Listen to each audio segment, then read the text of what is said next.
In this session, let us understand mapping.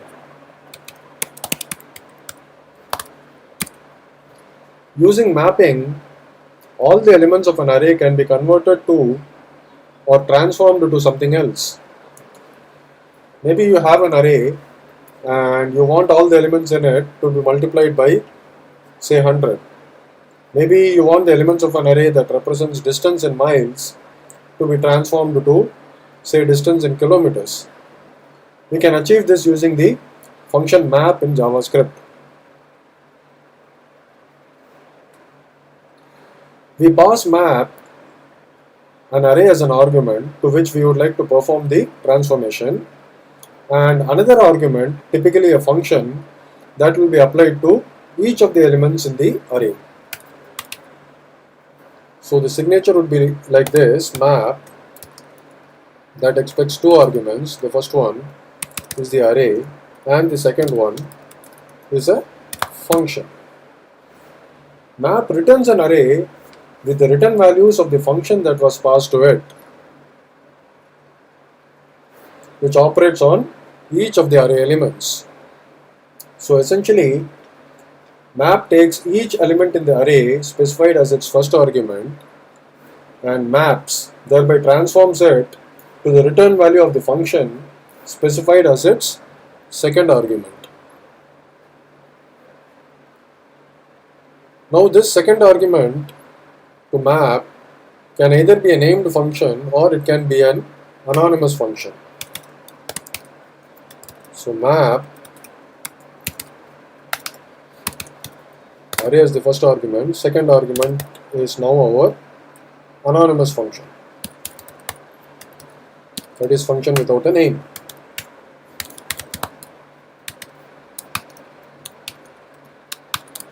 So as you can see, you can pass in either a named function or you can pass in an anonymous function.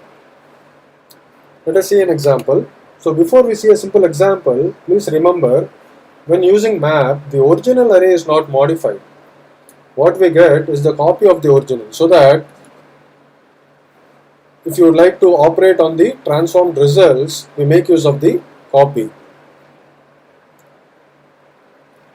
Okay, now say we have an array of integers and we want to multiply all the elements in the array by 10.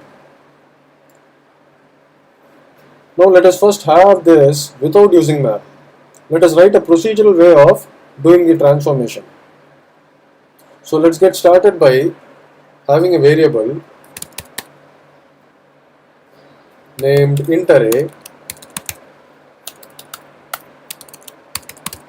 that represents an integer array with the values 10, 20, 30 and 40. Let us also have an empty array for our transformed result so that we do not modify the original array. So let us create the empty array, say int_array transformed. Okay, so we have an array with the values 10, 20, 30, 40, which represents our original array, and we have an empty array to store our results. Now let us write a for loop to iterate over each of the array elements. So for I equal to 0, I less than the array length, so array is int_array dot length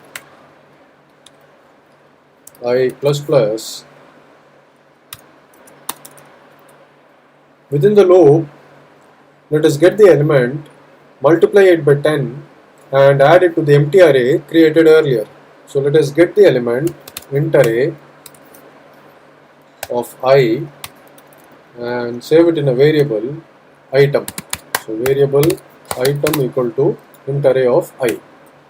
Let us now multiply this element represented as item by 10 and push it into the empty array. So our empty array is int_array transformed, so we can call push on that, int_array transformed dot push, and push the value item multiplied by 10. So let us now print the transformed array and the original array by calling console.log. First, let us print the transformed array. Let us also print the original array, which is int array. Okay. So let us execute the script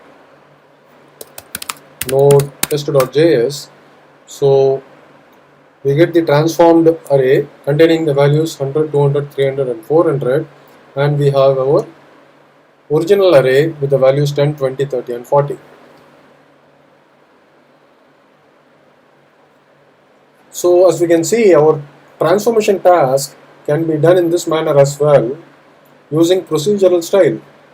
However, this way is prone to errors that may occur while we work with the array, typically off by 1 errors. It would be more flexible if we do not need to care that in fact each item belongs to an array, which we need to care if we make use of a loop like this. So for that we have a function called as map. So let us rewrite this using the map function, which is more flexible. So first of all, before we can use the map function, we need to include the support for a library that supports this function, and Lodash is one such library.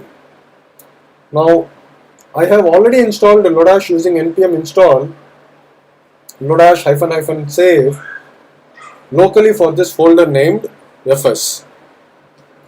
As you can see, under node modules we have Lodash available. So Lodash could be now used in our scripts within this folder fs. So let us first of all include the Lodash to our script. So to include, let us create a variable underscore equal to require Lodash.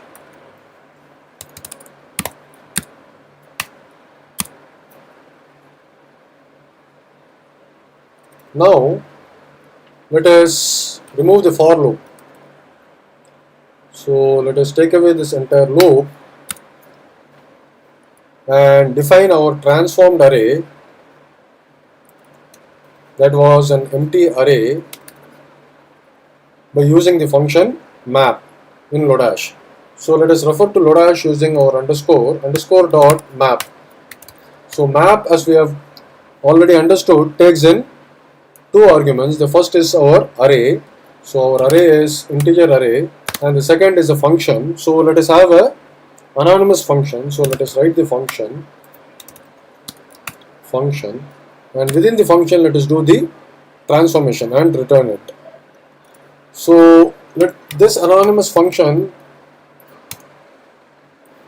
take an argument named as item that represents each element within the array. So within the anonymous function, let us return item into 10. Okay, and print the transformed array and the original array. So let us execute the script now, and we can see the same results printed. So map is much more flexible and readable way of doing the transformation on an array than using a loop in a procedural style. Thank you.